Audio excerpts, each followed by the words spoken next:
आप सभी को मेरा नमस्कार। आज कुछ महत्वपूर्ण घोषणाएं मैं करने जा रहा हूं हमारे समाज के हित में। हमारा समाज हमेशा, हम सभी जानते हैं कि अहिंसा का पक्षधर रहा है, पर्यावरण प्रेमी रहा है, जीव रक्षा का अहम रक्षक रहा है। और ऐसे समाज का हिस्सा होना मैं समझता हूं मेरे लिए बहुत ही गर्व की बात है। और मैं दिल की गहराइयों से आभार व्यक्त करता हूँ समाज के सभी साधु संतों का, सभी विधायक, पूर्व विधायकों का, पूर्व सांसद का, और समाज के सभी सदस्यों का, और खासतौर से पूरे समाज का, जिन्होंने मेरे पिता स्वर्गीय युग पुरुष बिश्नोई रतन चौधरी भजन लाल जी के स्वर्गवास के बाद मुझे ये इतनी बड़ी अहम संरक्षक की जिम्मेदारी सौंपी थी और एक विश्वास जताया था। और मुझे खुशी इस बात की है कि लगभग 12 साल से ज़्यादा मुझे संरक्षक समाज का बने हो गए, और इन 12 सालों में मैंने पूरी मेहनत, लगन और ईमानदारी से इस समाज को एक माला में पिरो के रखा। जो समाज हमारे पूर्वज, खास तौर पे जैसा युग पुरुष चौधरी भजन लाल जी, स्वर्गीय लोह पुरुष राम सिंह जी, स्वर्गीय महान नेता श्री राम नारायण जी, और महान नेता स्वर्गीय श्री पूनम चंद जी जैसे महान शख्सियतों ने और साधु संतों ने समाज को बहुत मेहनत से, बहुत लगन से इस समाज को एक माला में पिरो के रखा। तो मेरा भी वही प्रयास रहा कि इस समाज को न केवल माला में पिरो के रखें, बल्कि एकजुट रखते हुए इसको और बुलंदियों तक लेके जाए। समय मेरे पास कोई ज़्यादा पॉलिटिकल पावर नहीं थी, लेकिन उसके बावजूद भी मैंने ईमानदारी से हर वर्ष तक प्रयास किया कि समाज की आन बान और शान को कहीं नीचे ना होने दूं। चाहे वो सीबीआई वाले मामले में राष्ट्रपति से मिलके उनसे लड़ाई करने की बात थी, चाहे विष्णुदत्त मामले में अपने खुद कांग्रेस में रहते मुख्यमंत्री से मैंने लोहा लिया, जिसका खामियाजा मुझे राजनीतिक रूप से बहुत आज तक भुगतना पड़ रहा है। चाहे दिल्ली धर्मशाला में पिताजी का साथ देकर उसको बनवाने की बात हो, चाहे हरिद्वार धर्मशाला की बात हो, चाहे गुड़गांव धर्मशाला की बात हो, चाहे पंचकुला धर्मशाला की बात हो, चाहे अभी जयपुर की धर्मशाला की बात हो, चाहे कि कुछ हमारे साथियों को राजनीतिक रूप से चाहे टिकट दिलाने या मजबूती देने की बात थी, या हमारे राजस्थान, हरियाणा कहीं के भी समाज के नौजवानों को सरकारी या गैर सरकारी रोजगार दिलवाने की बात थी, या सरकार के और किसी काम में बढ़ चढ़ कर मंदिरों के निर्माण की बात हो, या जहाँ भी मेरी जरूरत पड़ी समाज को इन 12 सालों में मैंने मन से, ईमानदारी से मेहनत की। और मुझे गर्व है इस बात का कि मैं कामयाब भी रहा। और ख़ास तौर पर अभी कुछ साथियों ने पीछे एक वहम डाला कि भाई समाज का चंदा काफ़ी लोग इसको मिसयूज़ करते हैं। तो हमने लगभग 3 साल पहले इसका ऑनलाइन काम शुरू मेरे कहने पर किया गया, जो आज भी ऑनलाइन है। कितना खर्चा आया, कितना लगा, और उससे पहले भी लगभग 15 या 17 साल से, मेरे बनने से पहले तक की मैंने ऑडिट प्रधानों का कहा था कई जगह ऑडिट करवाइए ताकि साथ रहे। और आगे भी जो कमेटियां बने उनसे मेरी प्रार्थना है कि आप भी अभी से लेके पीछे तक की 15 साल, 20 साल, 25 साल तक के सारा आय और व्यय आप इसको ऑडिट अलग अलग सीए से, अलग अलग कंपनियों से करवाइए और उसको ऑनलाइन डालिए ज़रूर, ताकि लोगों को पता लगे कि समाज का पैसा दुरुपयोग हुआ कि नहीं हुआ, किसने लिया, किसने नहीं लिया।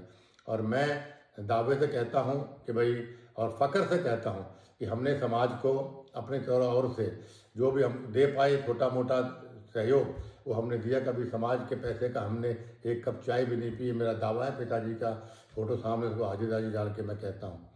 और जो आज घोषणा हमने कल करी थी, उसमें पहली घोषणा जो हमने करी थी वो हमने चुनाव डिक्लेयर की करी थी, क्योंकि बहुत लंबी मांग चुनाव करवाने की लोगों की रही कि चुनाव होने चाहिए। और मैं भी लोकतंत्र में विश्वास करता हूं, और मैं नौजवान साथियों को खास तौर पर बताना चाहता हूं, जब से हमारा समाज बना, जहाँ तक मुझे नॉलेज है, इस समाज में कभी भी चुनाव नहीं हुए।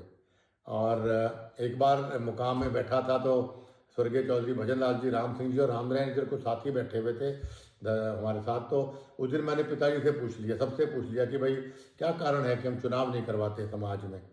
तो एक मत होकर सबने ये बात बोली कि जो समाज अगर सर्वसम्मति से कोई फैसला करता है उससे बढ़िया कोई फैसला नहीं हो सकता कि एकजुटता रहती है समाज के अंदर। इसलिए और जिस दिन एकजुटता नहीं रहेगी उस दिन चुनाव कराएंगे, ताकि सर्वसम्मति नहीं बनेगी, चुनाव होने चाहिए। तो सर्वसम्मति बनती आई, लेकिन फिर भी पिताजी के स्वर्गवास के बाद और उनके बाद लोगों की मांग पर 2014 या 15 में, मुझे ईयर याद नहीं है, हमने चुनाव करवाए पूरे लोकतांत्रिक तरीके से।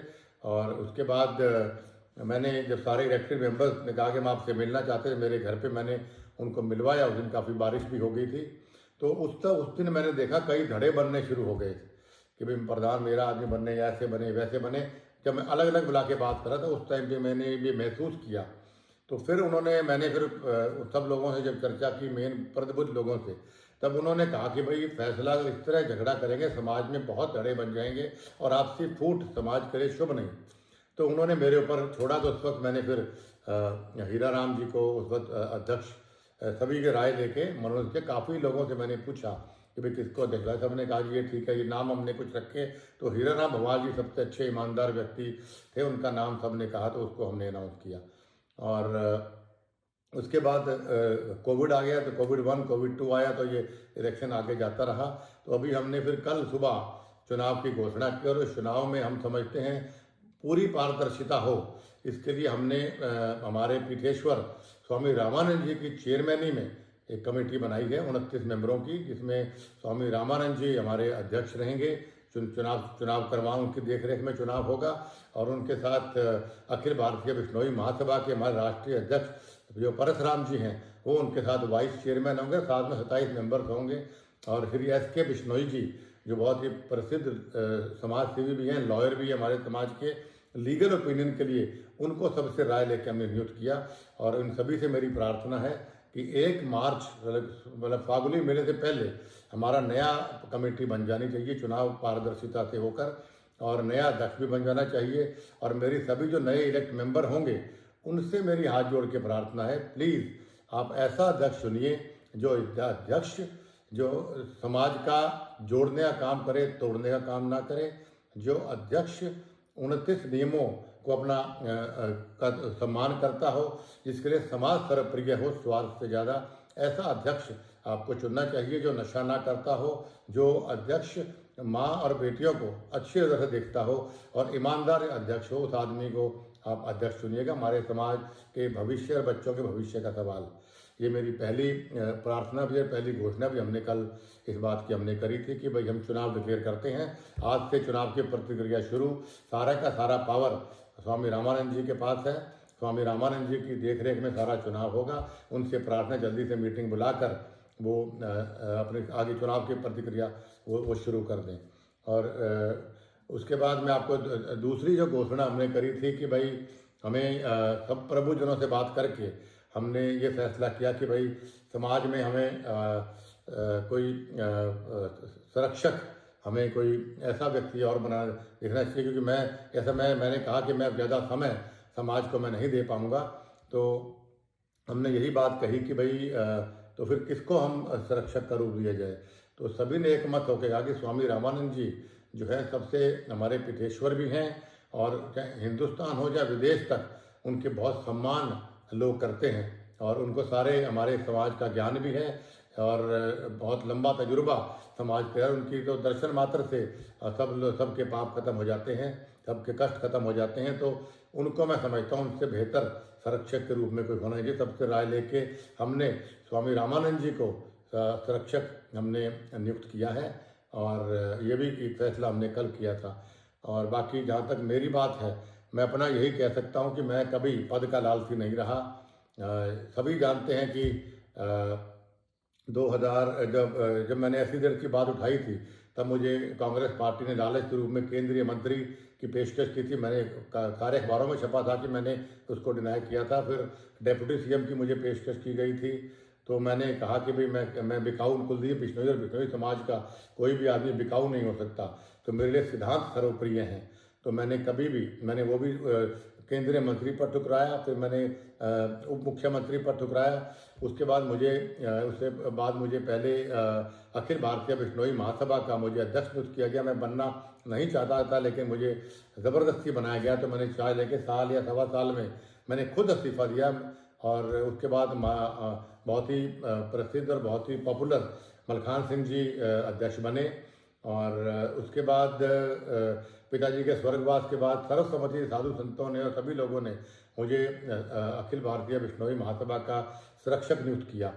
तो मैंने तुरंत प्रभाव से अपना इस्तीफा भेजा। रिकॉर्ड की बात है, उस वक्त की कार्यकारिणी से पूछा जा सकता है। मैं लिखित में कहा कि मैं संरक्षक नहीं बनना चाहता हूं, मैं ऐसे पद पे नहीं बैठना चाहता जहां चौधरी भजन लाल जी जैसे महान विभूति बैठे हों। मैं तो उनके मुकाबले में कण भी नहीं हूं। तो लेकिन उन्होंने सभी ने मेरा इस्तीफा ठुकरा के, इस्तीफा फाड़ के बल्कि कमेटी में फेंका गया और ये कहा गया कि भाई चौधरी भजन लाल परिवार के अलावा इस समाज को कोई एकजुट रखने में सक्षम नहीं है। इस पर लोग विश्वास करते हैं। और जैसा मैंने पहले कहा कि भाई 12 साल से मैंने बड़ी ईमानदारी से इस समाज को आगे चलाया है। तो लेकिन आज मैं इस अखिल भारतीय बिश्नोई महासभा के संरक्षक पद से मैं त्यागपत्र देता हूं, क्योंकि मैं व्यक्तिगत कारणों से मैं इस समाज को ज़्यादा समय नहीं दे पाऊंगा, क्योंकि राजनीतिक रूप से मुझे आगे बहुत बढ़ना है और भी मुझे काम है। लेकिन आप इस बात से बिल्कुल चिंतित मत होइए, जब भी समाज को मेरी ज़रूरत पड़ेगी तो मैं 24 घंटे समाज की सेवा में, मेरे घर के दरवाजे खुले हैं। दुख में सुख में इस समाज ने हमेशा मेरा साथ दिया और आज भी मुझे बड़ी खुशी है कि आज कल मुझे रजिस्टर देके गए इस हार के अंदर भी कि 200 से ज़्यादा इलेक्टेड और नॉमिनेटेड मेंबर्स ने ये लिख के दिया कि कुलदीप बिश्नोई में हम विश्वास जताते हैं। और जो हमारी कमेटी है 21 मेंबर की, एक का हमारे स्वर्गवास हो गया, उनमें से 20 में से 14 लोगों ने भी ये आस्था जताई, विश्वास जताया कि भाई कुलदीप बिश्नोई हमारे सुरक्षक है और रहेंगे। मैं उनका भी और समाज के लोगों का दिल की गहराइयों से मैं आभार व्यक्त करता हूं कि आपने चौधरी भजन लाल जी पे और उसके बाद मुझ पे आपने विश्वास जताया। और उम्मीद करता हूं कि आपके चौधरी भजन लाल जी ने भी और मैंने भी आपकी अपेक्षाओं पे, आपकी आशाओं पे हम खरे उतरे। और आगे भी मैं आपसे यही कहना चाहता हूं कि समाज को जहां भी मेरी ज़रूरत पड़ेगी, आधी रात कुलदीप बिश्नोई हाजिर है। और ईश्वर से प्रार्थना करता हूं कि जो लोग ये वीडियो देख रहे हैं, गुरु महाराज उनके स्नेह, अपने स्नेह का हाथ, प्यार का हाथ, आशीर्वाद का हाथ हमेशा मेरे बिश्नोई समाज के ऊपर बनाए रखे। बोलो गुरु जम्बेश्वर भगवान की जय।